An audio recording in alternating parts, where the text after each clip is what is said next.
Hello aspirants, this is तृप्ति मलिक। मैं ये video लेकर के आई हूँ जो स्टूडेंट्स ग्रेजुएशन कर रहे हैं या फिर ग्रेजुएशन हो चुकी है। तो अब वो कुछ होते हैं ना, स्टूडेंट्स कंफ्यूज रहते हैं कि भाई जैसे यूपीएससी का एग्जाम हो गया। यूपीएससी के बारे में तो सब जानते हैं कि यूपीएससी में भाई देखो प्रीलिम्स होता है, मेंस होता है, देन इंटरव्यू देना पड़ता है और ऑप्शनल सब्जेक्ट भी होते हैं। लेकिन अगर हम यूपीपीसीएस की बात करें तो उसमें भी आपका सेम प्रीलिम्स की तरह ही मतलब सेम यूपीएससी वाला ही होता है कि भाई प्री होगा, मेंस होगा, देन आपका इंटरव्यू होगा। लेकिन हाँ, इसमें से ऑप्शनल खत्म कर दिया है, या आप सब जानते हो कि इसमें ऑप्शनल नहीं है। लेकिन अगर मैं बात करूँ यूपीपीएससी आरओ एआरओ की, कुछ स्टूडेंट्स ऐसे हैं जिनको इन एग्जाम्स का पता ही नहीं होता है। पहले मतलब क्या करते हैं, यूपीएससी में लगे रहेंगे, नीचे के ये नहीं जानते हैं कि हम दूसरे एग्जाम दे करके भी ऑफिसर्स बन सकते हैं भाई, और भी पोस्ट होती है RO review officer, ARO assistant review officer.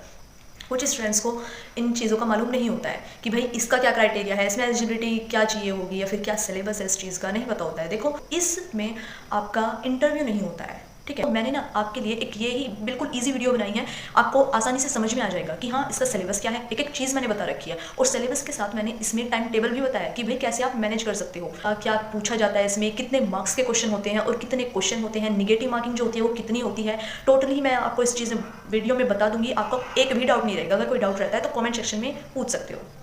और देखो, सबसे पहले एक बात और ध्यान से सुनो, यूट्यूब पर काफ़ी वीडियोस बनाए जा रहे हैं कि भाई आरओ एआरओ इसकी डेट कब आएगी, 2025 में हमें एग्जाम देना है तो इसकी डेट हम क्या मान करके चले। भाई देखो, जब डेट आ जाएगी तुम तब देख लेना, अभी क्या वीडियोस देखना। सबने 10-10, 15-15 मिनट के वीडियो बनाए हैं, लेकिन उसमें क्या बताया, यही बोलेंगे कि दिसंबर के लास्ट में या फिर जैन के फर्स्ट वीक में कैलेंडर आता है, उसमें आपके नोटिफिकेशन क्या क्या चीज़ें कब होंगी, कौन सी चीज़ कब होंगी, सारी डेट तब आएगी।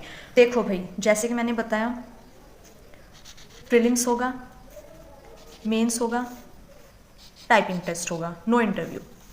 प्रीलिम्स में आपके 2 पेपर होंगे, GS and second is Hindi. दोनों ही क्या होंगे, ऑब्जेक्टिव टाइप होंगे। दोनों में ऑब्जेक्टिव टाइप क्वेश्चन आएंगे। जीएस में आपके पूछेगा जीएस में होंगे 140 क्वेश्चन, हिंदी में होंगे 60 क्वेश्चन। जीएस का 140 क्वेश्चन होंगे, 2 घंटे का ये पेपर होगा। हिंदी में 60 क्वेश्चन होंगे, 1 घंटे का पेपर होगा। फिर देखो, कंप्लीट 3 आवर प्रीलिम्स का आपका कंप्लीट 3 आवर का हुआ। टोटल कितने मार्क्स हुए, 200 मार्क्स हो गए।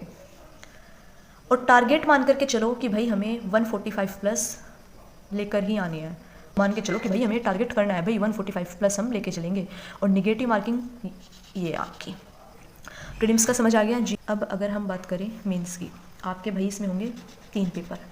सबसे पहला पेपर होगा जीएस का, जिसमें आपसे 120 क्वेश्चन पूछेगा, ठीक है। और वो टाइमिंग होगी 2 घंटे की। पेपर फर्स्ट जो होगा सिर्फ जीएस होगा, 120 क्वेश्चन, 2 घंटे की टाइमिंग। पेपर 2 जो होगा उसमें आपकी आ जाएगी वही जनरल हिंदी, जैसे कि प्री में पूछा तो इसमें भी आपकी क्या होगी, जनरल हिंदी। पेपर 3 होगा जिसमें आपका आएगा एस्से। अब देखो, हम बात करते हैं पेपर 1 और पेपर प्रीलिम्स और मेंस दोनों की जो जीएस होगी ना वो सेम ही होगी। ऐसा नहीं होगा कि आप कुछ अलग से इसमें पढ़ना पड़ेगा, कुछ अलग से इसमें करना पड़ेगा, नो, दोनों की जो होगी ना भाई वो सेम ही होगी। तो हम बात कर लेते हैं फिर जनरल हिंदी की, पेपर 2 की। तो पेपर 2 की अगर हम बात करें, ये इसके भी 2 पार्ट होंगे, जैसे बोलते थे ना खंड 1 और खंड 2, ऐसे ही पार्ट 1 एंड पार्ट 2। अब हम बात करते हैं पार्ट 1। पार्ट 1 देखो जो होगा ना आपका, पहले जो पेपर होगा हिंदी का वो होगा कन्वेंशनल टाइप होगा, ठीक है, थोड़ा थ्योरी टाइप होगा। उसमें आपके भाई वो पूछेगा 5 क्वेश्चन और जो होंगे आपके 100 मार्क्स के, ठीक है। और टाइमिंग 2 आवर 30 मिनट, इतनी ये टाइमिंग होगी, समझ रहे हो।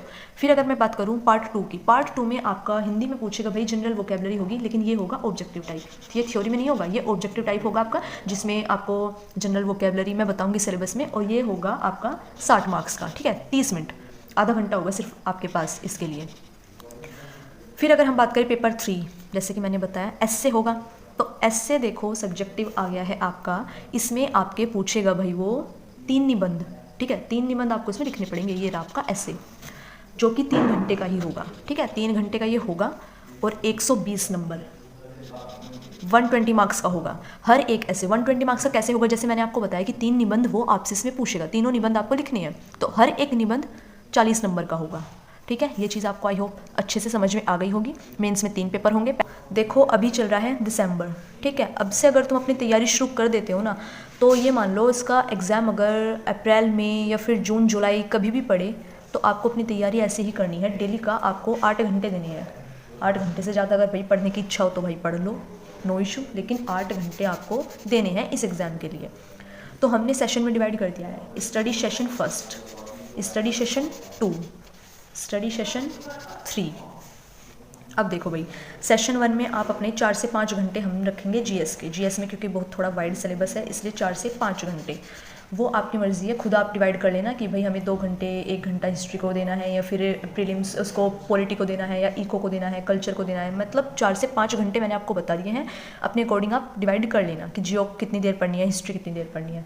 इंडिया की हिस्ट्री हो गई, जैसे polity, economic, culture, agriculture, Indian national movement, commerce and trade, population, ecology, urbanisation, world की geography, natural resources, current national और इंटरनेशनल रिलेशंस, ये करंट अफेयर्स का है, UP special and Indian geography. अगर देखो मैं इसमें बात करूँ, ये मैंने अंडरलाइन किया हुआ है, ये कुछ इंपॉर्टेंट है, हिस्ट्री से ज़्यादा क्वेश्चन बनते हैं, हिस्ट्री पे ज़्यादा ध्यान देना। एग्रीकल्चर से बहुत क्वेश्चन बनते हैं, एग्रीकल्चर को अच्छे से पढ़ना।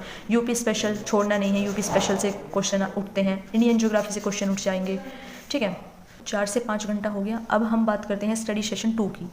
इसमें आपको देने हैं भाई 2 घंटे। किसको देने हैं? 2 घंटे देने हैं करंट अफेयर्स को, ठीक है। 2 घंटे आपको डेली का करंट अफेयर करना है। करंट अफेयर बहुत इंपॉर्टेंट है, जैसे कि आप लोग जानते हैं। स्टडी सेशन 3 की अगर बात करें तो बचा आपका 1 घंटा। 1 घंटा आप देना है आपको अपनी हिंदी को। भाई हिंदी की भी प्रैक्टिस जरूरी है, निबंध वगैरह की प्रैक्टिस होनी चाहिए। तो देखो, अगर मैं बता दूँ आपको, होगा कि यार हिंदी में क्या पूछ सकता है यार, बहुत सिलेबस है। तो देखो हिंदी में आपका वही जो आप बचपन से पढ़ते आ रहे हो, विलोम शब्द, वाक्य एवं वर्तनी की शुद्धि करना, अनेक शब्दों के एक शब्द, तत्सम तद्भव, विशेषण, विशेषण, पर्यायवाची शब्द, ये आपका बस हिंदी का सिर्फ इतना ही सिलेबस है, कुछ नया नहीं पढ़ना है। और हाँ, वीक में आप लगाओगे मॉक। मॉक इतना इंपॉर्टेंट है, ये आपकी मिस्टेक्स, गलतियाँ बताएगा, तो एक मॉक जरूर देना है वीक में। आ जाओ भाई, अब हम बात कर लेते हैं निबंध। टॉपिक कौन से बन सकते हैं भाई? देखो, जैसे मैंने बोला ना कि आपको 3 लिखने होते हैं, तो ये तीनों के अलग अलग बनाए मैंने। जैसे एक पार्ट में इन टॉपिक्स पर पूछ सकता है, दूसरे पार्ट में इन पर पूछ सकता है, तीसरे पार्ट में इन पर पूछ सकता है। जैसे फर्स्ट में आ गया साहित्य और संस्कृति के ऊपर बोल देगा लिखने को, सामाजिक क्षेत्र के ऊपर बोल देगा, राजनीतिक क्षेत्र बोल सकता है। सेकंड में आर्थिक क्षेत्र, विज्ञान या फिर पर्यावरण के ऊपर कुछ बताओ, कृषि और व्यापार का कुछ ऐसे टॉपिक्स रहेंगे। थर्ड में आपका राष्ट्रीय और अंतर्राष्ट्रीय की चीज़ें, प्राकृतिक आपदाएं बताओ क्या क्या है, कैसे है, राष्ट्रीय विकास की योजनाएं। तो ये बस निबंध के आपके कुछ टॉपिक्स हैं, ये सारा कुछ नोट डाउन कर लेना। बाकी मैंने आपको 8 घंटे का शेड्यूल बता दिया है। दिसंबर चल रहा है, दिसंबर से भी अगर तुम लग जाओगे ना, और देखो अभी टाइम है एग्जाम में 2025, अभी तक डेट भी अनाउंस नहीं हुई है, तो अगर यही कंसिस्टेंसी बना के पढ़ोगे ना तो तुम एग्ज़ाम के बहुत नज़दीक होगे, ठीक है। अब देखो भाई, कोई डाउट होगा किसी को पूछ लेना कमेंट सेक्शन में। एंड वीडियो पसंद आए, like share and subscribe for upcoming videos.